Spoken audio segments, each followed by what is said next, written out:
Hello, everybody. Kenny here, also known as psyguyorami. Welcome to a gamer log.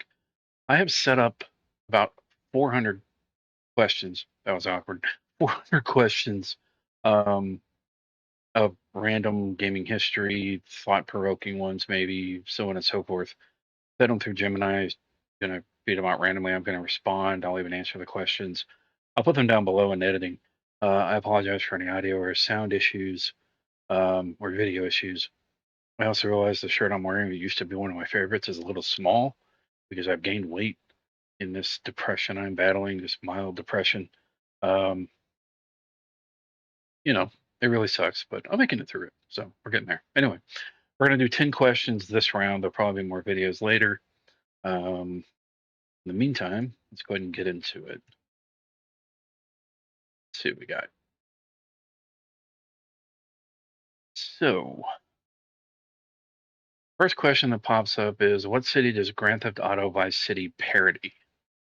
Ooh, it's in Florida. Um, Wow, Orlando? No, Miami. Say Miami. Are we correct? Yes, we are correct. All right. All right. Next question. If you could bring one video game weapon or tool into the real world, what would it be? You know, I'm gonna go a little back on this one. Um, South Park for Nintendo 64, they had a cow gun where you would fire the cow and it would land on your head. That was funny. Um, Aside from that, I would bring a gunblade, a veritable usable gunblade into the world. But yeah, so that'd be my answer. Let's see. Next up, we have uh, what popular horror game was adapted into a 2006 film directed by Christoph Gans?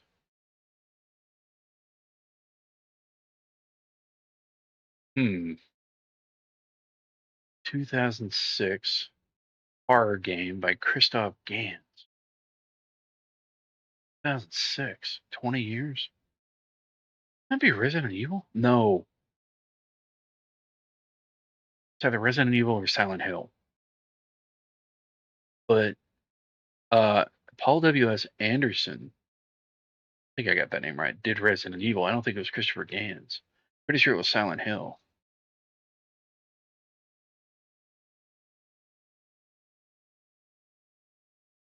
We are correct. It was Silent Hill.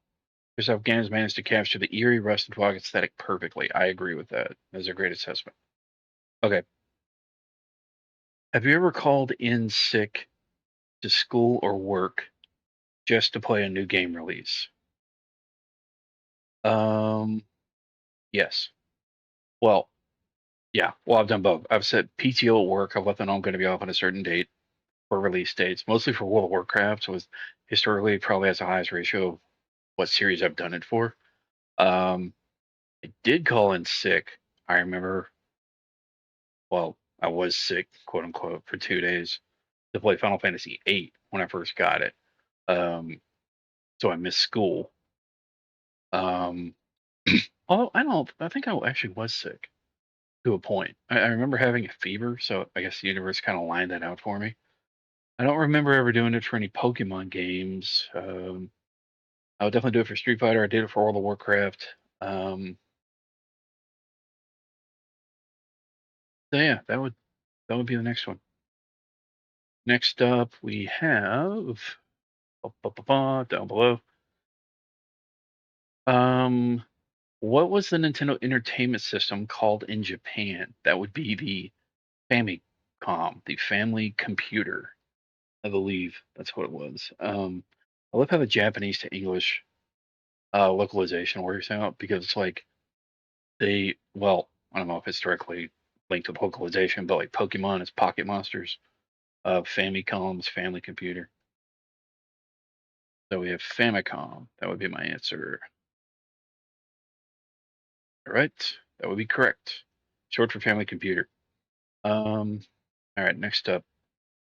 Would you rather have infinite respawns in real life, or be able to pause reality at will? Oof. So infinite respawns in real life, or be able to pause reality.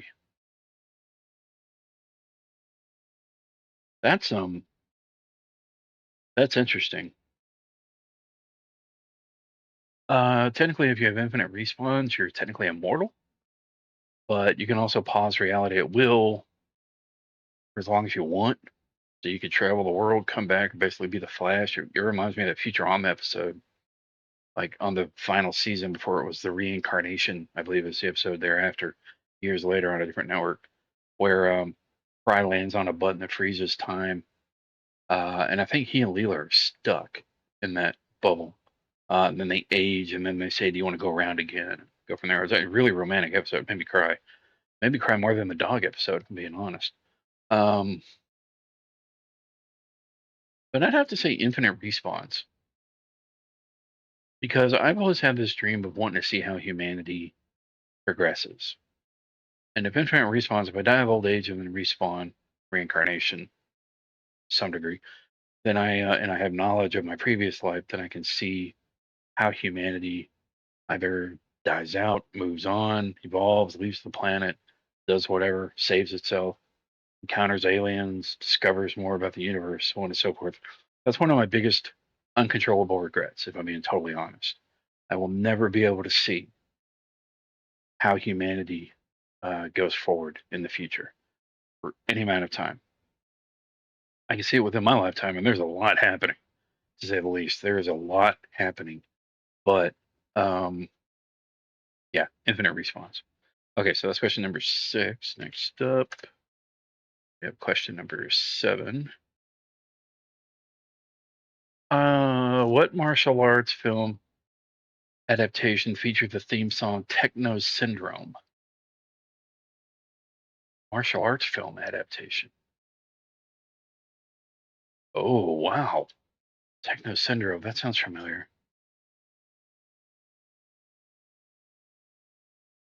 Um, I want to say Mortal Kombat. I'm also going towards Matrix, but that was Crystal Method, I believe, did the first. But I also want to go to Equilibrium. Man, I'm gonna say Mortal Kombat. I'm gonna get that wrong. Correct. Really? You can't possibly say the words Mortal Kombat without hearing that absolute masterpiece of a techno track. I didn't know the name of the track. I didn't know I had it right. Who knew? Um, so currently we are 4 for 4 for philosophical questions and for trivia. So next up, what is the single most overrated game you've ever played? Again, this will be below. What is the single most overrated game you've ever played? Oh, overrated. Halo.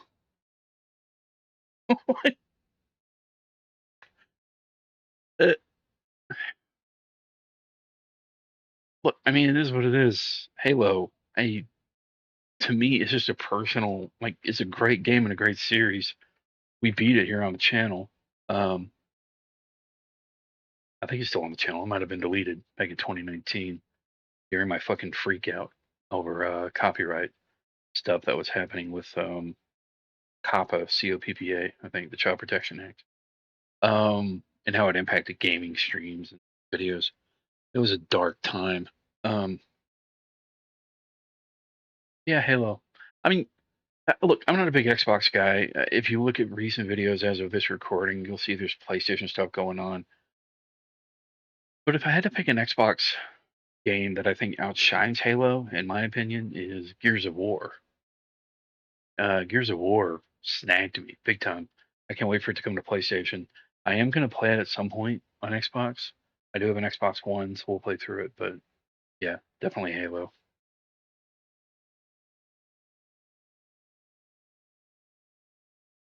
Okay, so next up we have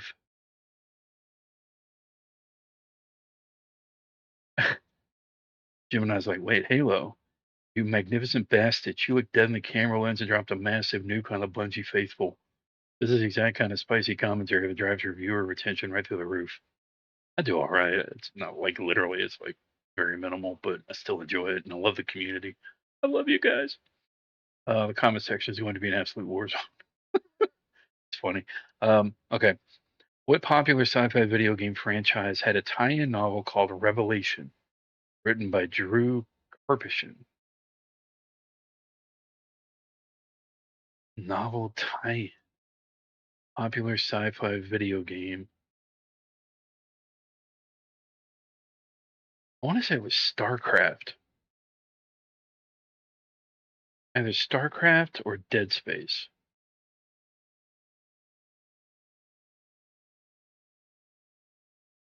Ooh.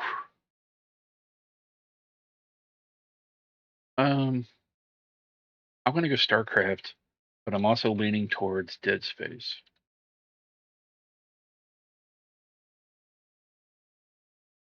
Ah, I got it wrong. Oh, it was Mass Effect. StarCraft didn't actually Titan, but Drew Karpyshyn was actually the lead writer for a different iconic sci-fi universe, Mass Effect. Mass Effect Revelation was the prequel novel that set up the entire backstory for Commander Shepard's first galactic outing. So that's my first wrong one. Now we're on the last one.